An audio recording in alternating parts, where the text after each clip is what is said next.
The back to office push means more office space is being used, but it's clearly benefiting some neighborhoods over others.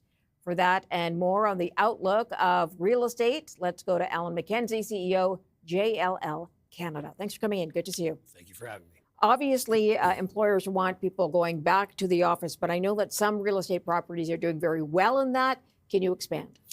Yeah, I mean, the backdrop in Canada is that we're the slowest to bring people back to work. We have big homes, we have long commutes, we have a heavy winter. We also have 30% of our space that's occupied in offices across Canada is either unionized, and they've been a little bit slow to bring people back, or they're government occupied when they've been slow to bring people back. So it's encouraging to see the banks, especially in downtown Toronto, bring their people back 4 times a week. But it is a bifurcation, okay? So A-class office space across Canada, especially Montreal, Toronto, and Vancouver, which makes up the vast majority of the actual inventory.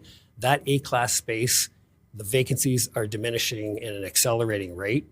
Asking rates are going up, inducements are going down, and it's becoming a bit of a scarce product. Can't say the same about B and C class. They're sitting there almost as sitting ducks in many cases, except those that are really, really well located. They require a lot of activation. They require a lot of capital expenditure.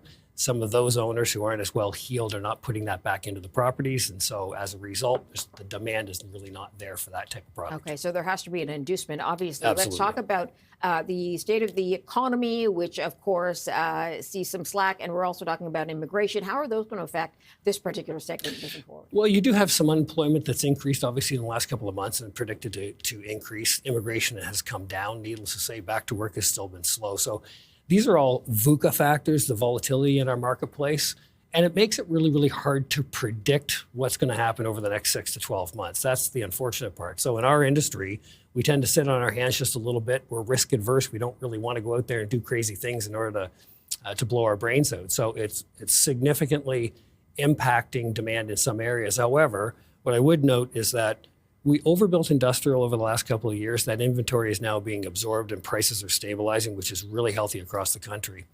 In office, as I just mentioned, AAA office has really been very, very active, and the banks are coming back. They're finding out as they bring their people back, they actually don't have enough space to house them anymore, and they're going out looking for more space, which again is encouraging for the markets.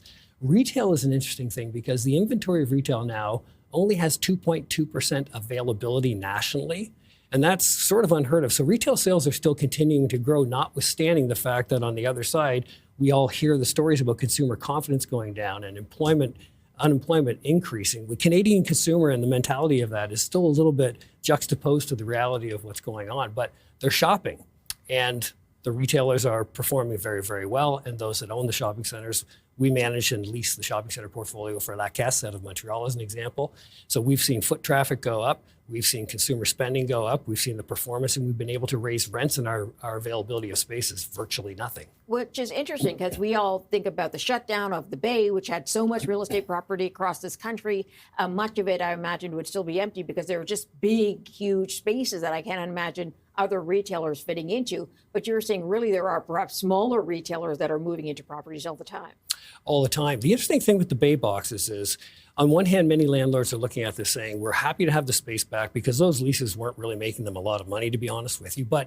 And there's a lot of demand that would like to fill those back and backfill those boxes. However, the format of many of those boxes is not conducive to putting all the retailers in there. So we're going to see some demolition and repurposing, multifamily residential. We're going to see some rebuilding of retail and more current formats for the retailers that have the demand.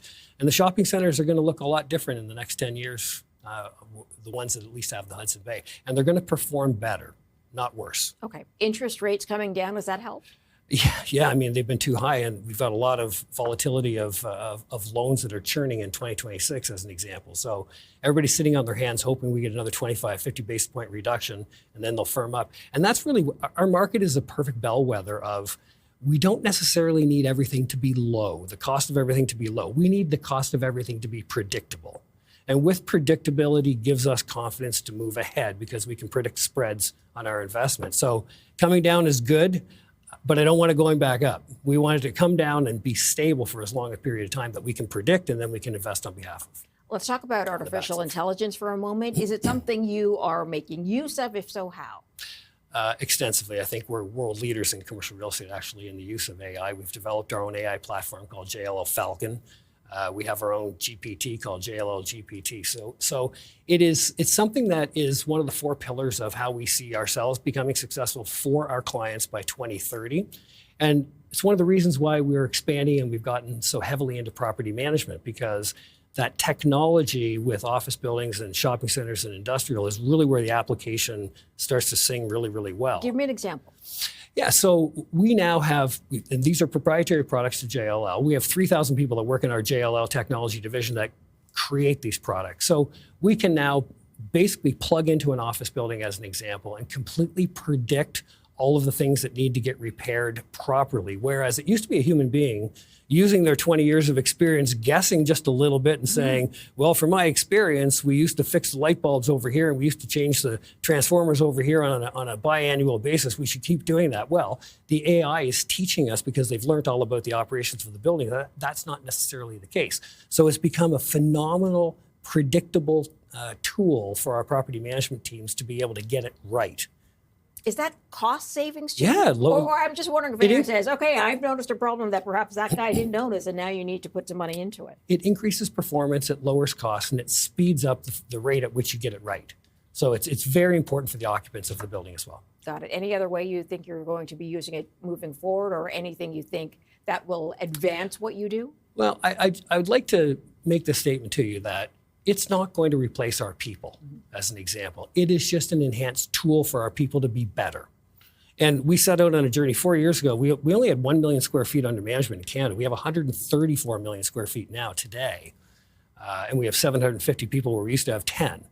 And so AI is giving them the technology. We predicted that this technology was going to, revolutionize property management, facilities management a long time ago, which is why we hired all these people to invent all these products. So as we deploy them into our buildings, we're seeing performance levels that have never been seen before. It's great for ownership, it's great for occupants, and it's really, really great for the human beings that are occupying these spaces as well, because a lot of this technology actually gives them better air control, gives them better light, gives them a better, healthy experience inside of an office building. So as a corporation, we're actually very proud of that. All right. I do have to leave it there. Alan MacKenzie, CEO, JLL Canada. Thanks for coming in. Thank you.